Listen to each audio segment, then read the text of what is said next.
we just try to study the different types of duration. I'm not going to teach the concept of duration. I'm just going to try to help you how to differentiate between the types and understand what is the difference.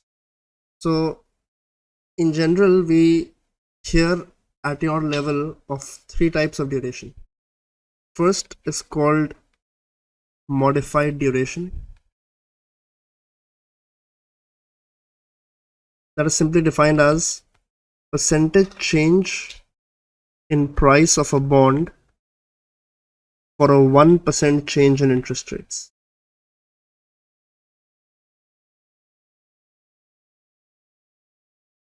It's an approximate number. You can see the detailed discussion on the discussion on duration, how this is calculated. The second definition that we study is very similar. It's called effective duration. Now at your level, you don't have to worry about the difference between modified and effective duration. They are the same. So generally for bonds with negative convexity, this becomes a problem. The effective duration is again percentage change in the price of a bond depending on when interest rates go down and when interest rates go up, and we compute the percentage price change for a 1% change in yields or change in interest rates. The third definition that you study is called Macaulay's duration. Macaulay's duration is defined as the average time to wait for all cash flows.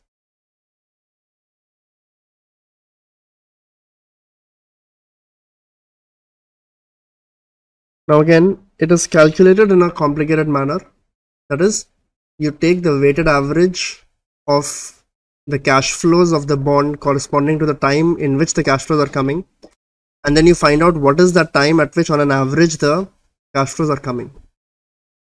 As far as the calculation is concerned, please remember the modified duration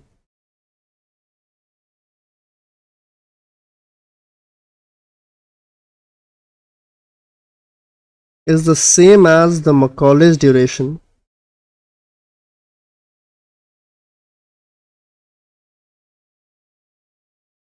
upon 1 plus y by n, where y is the yield to maturity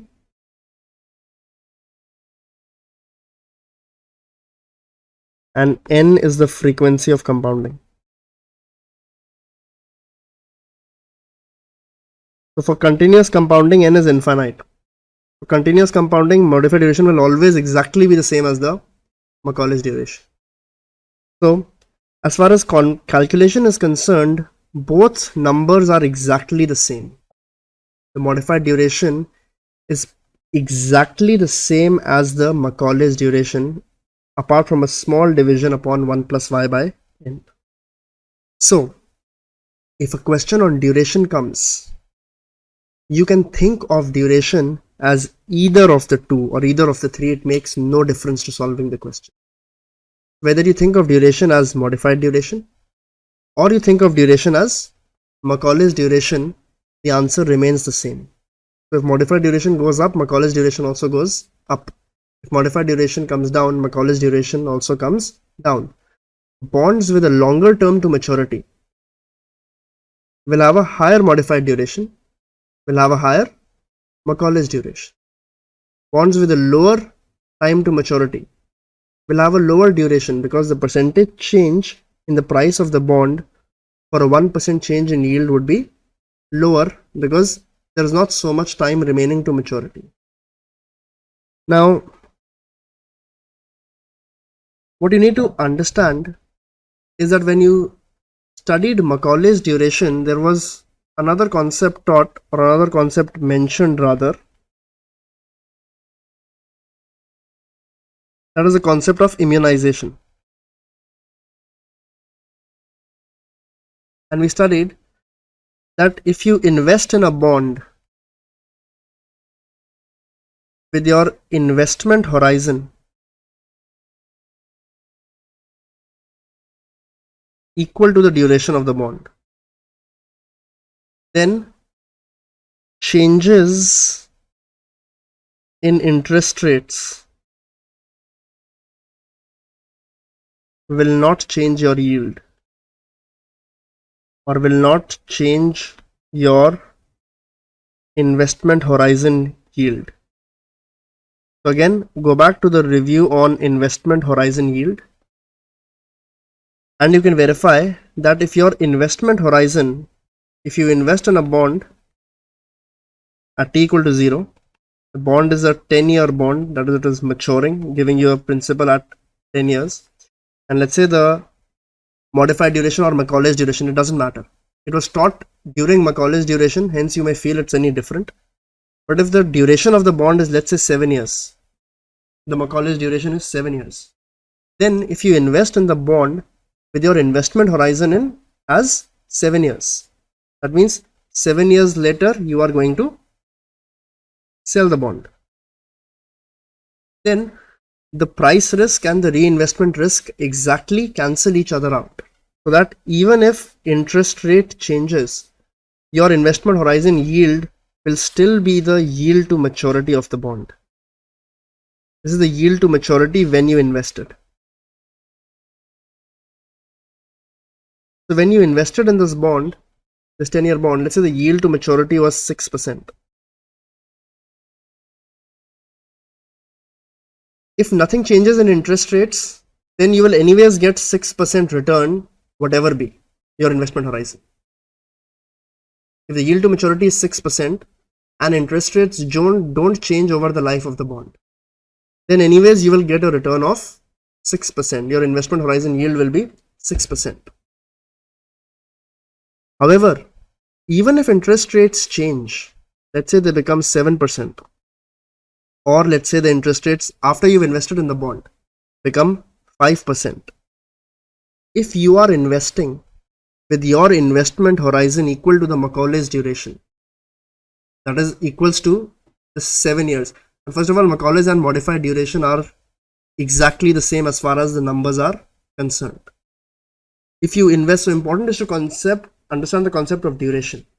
If you invest in the bond with exactly 7 years as your investment horizon, that is 7 years later you plan to sell the bond, then even if this interest rate changes from 6 to 7 or 6 to 5, your yield or your investment horizon yield will still exactly be 6%, will still be the yield to maturity that you invested in the bond with. How does that happen? Because we invested with a yield of 6%. That is, we were hoping to earn a 6% return from this bond by holding it. If interest rates go up, then the price of the bond goes down, but you will earn more on your coupon reinvestments. If interest rate became 7%, then these coupons that you have received will give you more money than 6% earlier. Earlier they were giving you what return? 6% when you invested. If interest rates became 7%, the coupons will now give you 7% reinvestment income. That is good. However, when you sell it 7 years later, these remaining 3 cash flows will be discounted back at what rate? 6% or 7%? The current rate, that is 7%, so the value will be lower. So the two effects exactly cancel and your return will still be 6%. If you are investing with your investment horizon as the duration, even if interest rates go down to 5%, these coupons will get reinvested at a lower rate, will get you lower than 6% that you already envisaged. But when you sell this bond 7 years later, these remaining cash flows will be discounted back at 6% or 5%. It will discount it back at 5%, means the bond will be sold at a higher price, giving you a yield still exactly equal to 6%. If interest rates didn't change at all, then you would have anyways gotten a rate of return of 6%. That is the yield to maturity you invested with. So duration of a bond is the sensitivity to interest rates. That is the percentage change in the price of a bond for a 1% change in yields. How is that calculation done? There is a whole detailed video on how duration is calculated. Duration can also be thought of as Macaulay's duration. That is the average time to wait for all cash flows. Please note, if it's a 10-year bond, bulk of the cash flow is coming when? At maturity. Because that's where the principal is getting repaid. And for the rest of the periods, you're only getting the coupon. So the Macaulay's duration can be thought of as is the average time to wait. So average time to wait is how much? Around 7 years, you can say. A small cash flows are coming in first 2, 3, 4. Bulk of the cash flow is coming in the 10th year. So Macaulay's duration is the average time to wait for all cash flows. It's just the definition. The calculation is exactly the same as the modified duration. That is, if a bond has a Macaulay's duration of 7 years, its modified duration will also be 7 years. For bonds, Macaulay's duration is 10 years, its modified duration will also be 10 years. There will be a marginal difference which can be ignored for all practical purposes on understanding purposes. What you need to understand about duration is that if your investment horizon from your curriculum's perspective is that if your investment horizon is exactly equal to the duration of the bond, then your portfolio will be immune to small changes in interest rates, because the reinvestment risk will be offset by the price risk and vice versa.